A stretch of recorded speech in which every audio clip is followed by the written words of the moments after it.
Welcome to another episode of the Intimate Conversation with Women of Color show. I am your host, Deneen L. Garrett, and today's guest I'm so excited to talk to her. Her name is Alicia Fashionista Grant, and Alicia documents her adventures in style, travel, fitness, and her love for life. So I really want to, dig into loving life and living life. Alicia encourages us to live freely and enjoy every moment while you still can. Alicia, welcome to the show and tell us more about you. Thank you, Deneen. Hi, everyone. So I'm Alicia and I love fashion, like Deneen said. I am a counselor. I have a professional background in counseling, and fashion is just my passion. I was born in the Caribbean in Jamaica and was raised here in New York City. So I'm all about the city life. I enjoy people. I enjoy traveling. I enjoy writing. I love my pets. I have 2 dogs. They are my life. And I am just like a free going type of person. That's awesome. So do your fur babies, do they travel with you as well?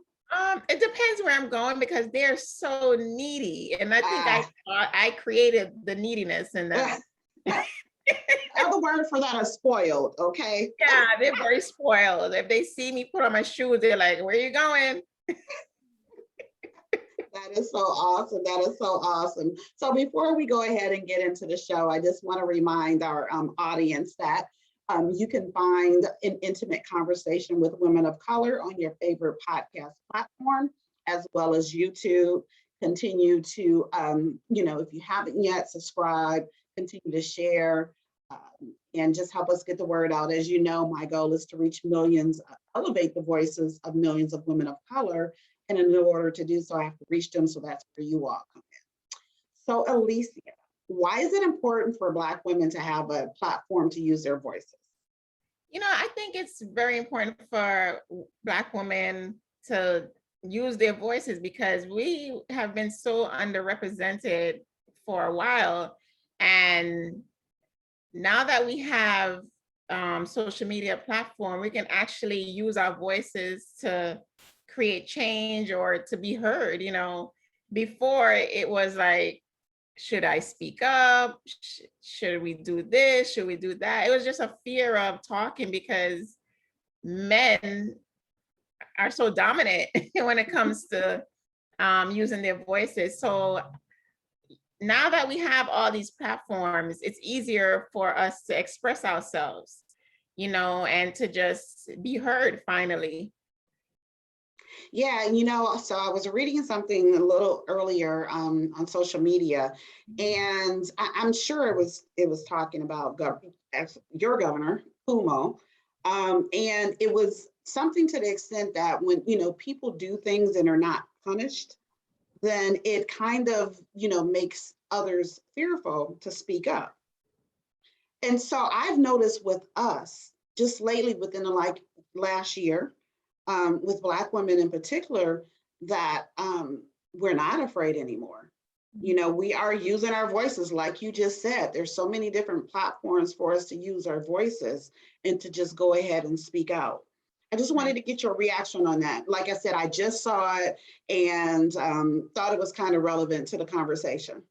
Oh yeah, with the governor. And not about him, but just about no, not about Cuomo, but just about how people do things. They're not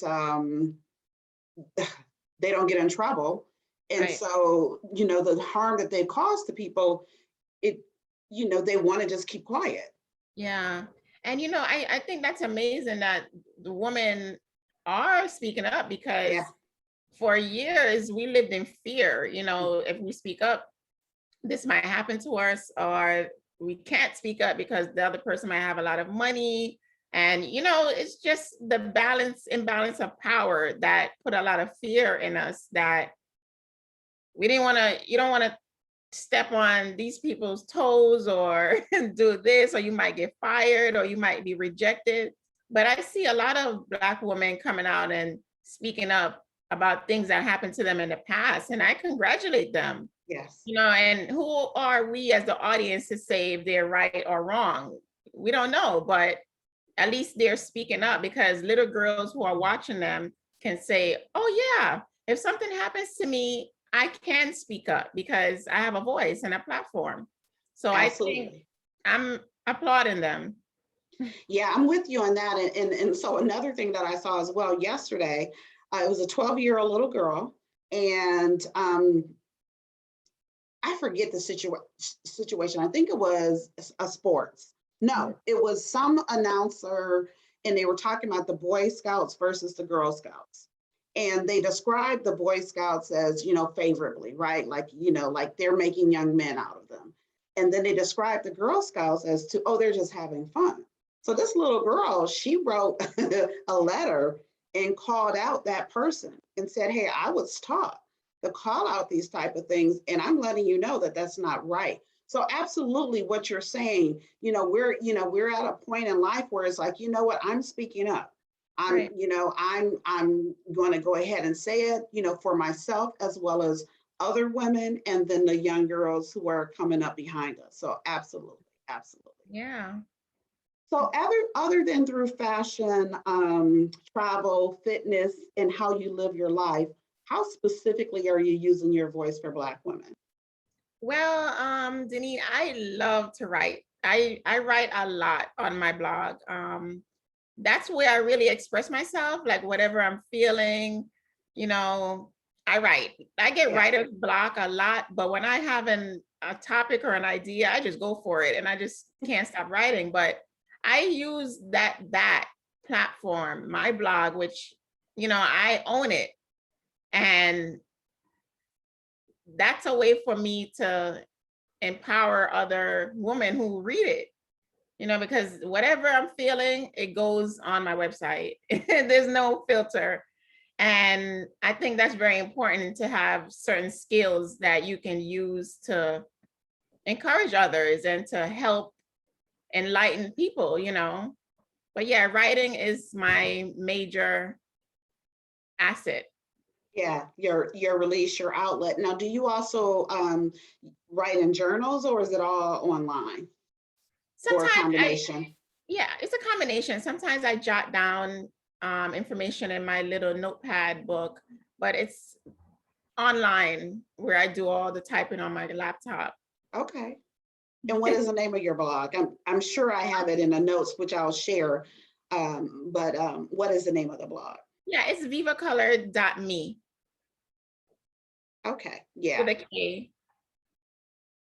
All right. So we'll make sure that we share that. So, you just talked about how you express yourself, and you're expressing yourself through writing, right? Your blog, your online blog. And so when I talk about using your voice, it's an expression. It could be writing, right? It could be writing in a journal. It could be writing your blog, your online blog.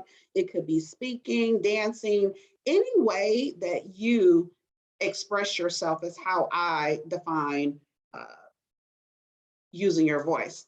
Right. So some women don't recognize the power of their voices. What have you told people to encourage them to live freely, to enjoy every moment, and to use their voice? How are you helping Black women to recognize the power of their voices? By being their authentic self, like not, don't worry too much about being liked. Yes. Just be you, whatever that is, and people will gravitate to you. I think a lot of folks, especially when it does come to social media, they kind of put on a facade and you don't really know if this is real or not. But when you are yourself, life is just a lot different when you're being yourself, because it is what it is. It's either hate me or love me. So that's why I like to encourage people to just, if this is who you are, embrace it. Don't bury it. Just be you, your unique self, be your authentic self, and people will accept it eventually. Yeah, and like you said, and if they don't, they don't, right? I was having a conversation last week, and what I say is what a person thinks of me is not my business, Right. right? And so I think that when we embrace that kind of thought, that type of mentality, then we are able to freely be ourselves, right? So as long as who we are is not infringing upon another person, then Right. I wholeheartedly be yourself, be authentic, live your best life. Absolutely. Yeah.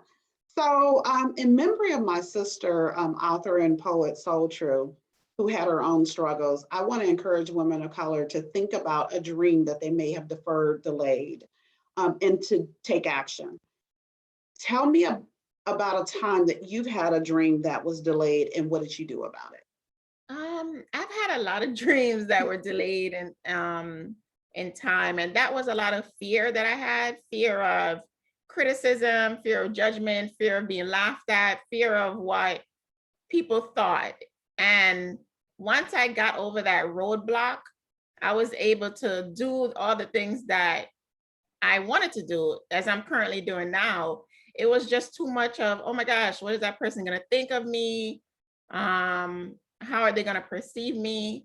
So, with all that being said, I feel that whenever you have a fear of something, that means you should pursue it even more. Mm. Oh, Yeah, because you got to get over that hump eventually. It's always going to haunt you, especially when it's your passion in life. It always follows you. If you don't pursue it, it's going to come back one day. You're going to have a lot of resentment as you get older. So, whatever dream is deferred, just go for it. You know, you never know what can happen if you try. yeah, I definitely agree with that. And so that was an experience that I had when I was, thinking about starting the podcast. And it's like, oh man, well, I needed to look a certain way. And then when I realized that I had a fear of being vulnerable, I'm like, oh, just do it. And I did, right? And as I mentioned earlier, podcast on YouTube, etc. And you do that, right? It's like that whole building the plane as you fly and all of Yeah. that type of stuff. Just do it and you'll perfect it along the way. You'll make the changes that you need to make. But that fear, whatever you're fearing, is probably the thing that you need to go ahead and do. So I like that you said that. So Yeah. tell me more about Viva Color. Like how did you come up with that name? Oh my gosh. Yeah. So I I used to be a nail blogger, Deneen. Okay. Yeah, years ago I loved doing my nails, and I have a nail rack in my room with a bunch of nail polishes that I don't even use now. So I started out as a nail blogger. I was doing my nails at least 3 to 4 times a week. I had the light room set up and everything. However, I started in my master's program in school. So I wasn't able to do my nails as often because I had to write a lot of papers. So then I said, wait a minute, I can't do this. I gotta finish school. So then I said, you know what? Fashion is a little easier. Oh, I forgot to say how I came up with the name.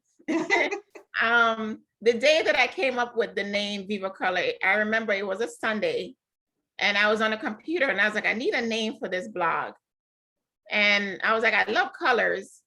And something came on the TV, like Viva Las Vegas, Okay. the commercial on TV. And I said, okay, Viva Color. And I typed in Viva Color with the C on the computer, and it was taken with something. So I said, okay, let me change it to Viva Color with the K. And that's how I came up with the name Viva Color. And eventually I stopped doing nails and started doing fashion because I was like, I'm wearing the clothes anyway, so might as well. Yeah. So Yeah. that's how that name originated. Now, is red your favorite color? Because I see you over there rocking the red. It's one of them, one of my favorite colors. Yeah, it's a powerful color. And so red is my favorite color. Red and orange, those are my favorite colors. And Yeah. then somebody was telling me about yellow and how yellow is a proud, color that really stands out. I like yellow as well. And so I'm going to make sure I incorporate yellow more in what I wear. I was in Atlanta the other weekend and I had a yellow scarf and I wore the scarf every day, right? It didn't matter. Like, I decided that this is going to be my staple this weekend. So I Right. rocked that yellow scarf all weekend. Right. It'll look great on your tone. Yeah, thank you. And as a matter of fact, my nails are yellow right now, my Yes, I toes. noticed that. So perfect. I'm embracing that. I'm embracing that.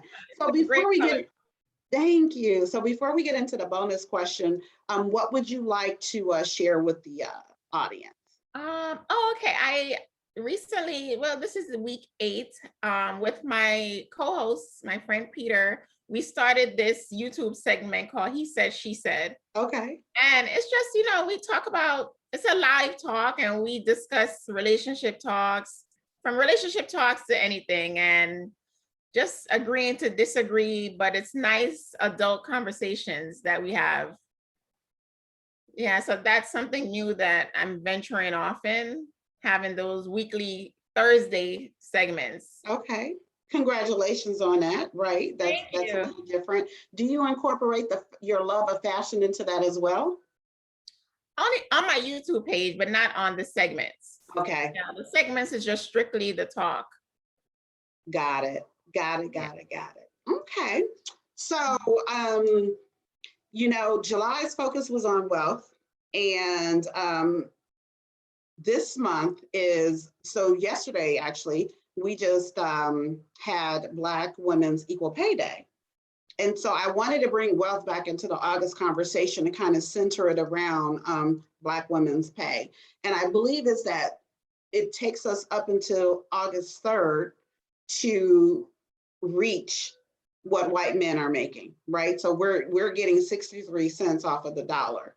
Mm-hmm. So I wanted to know your thoughts on wealth, the importance of wealth building, and then any, reaction to Black women equal pay. Mm-hmm. I want more Black women to be wealthy. Right? I want us to just go for it, and whatever life has to offer, just try. But with the equal pay, it's just so hard for us, to break even. Everything for us is like a big challenge, and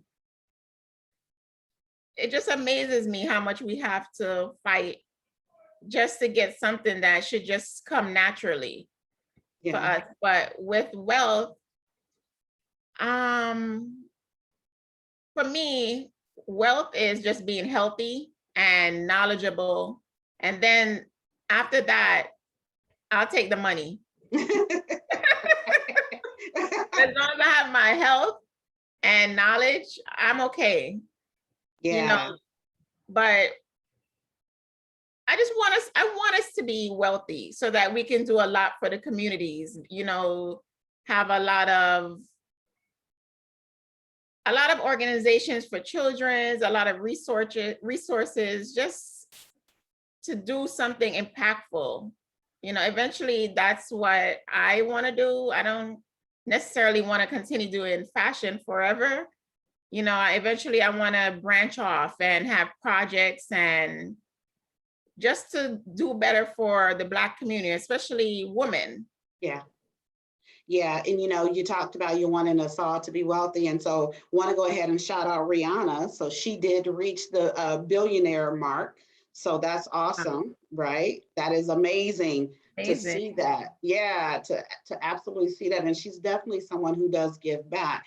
So I believe that when our hearts are right, when we're, wanting things for ourselves that are not just for us to be able to impact others, I think that that's how we continue to be blessed, right? And it's a matter of navigating, right? How do you continue to build that wealth? What do you need to do to be wealthy? Okay, you mentioned being healthy and being educated and aware as starters, right? And I agree with all of that.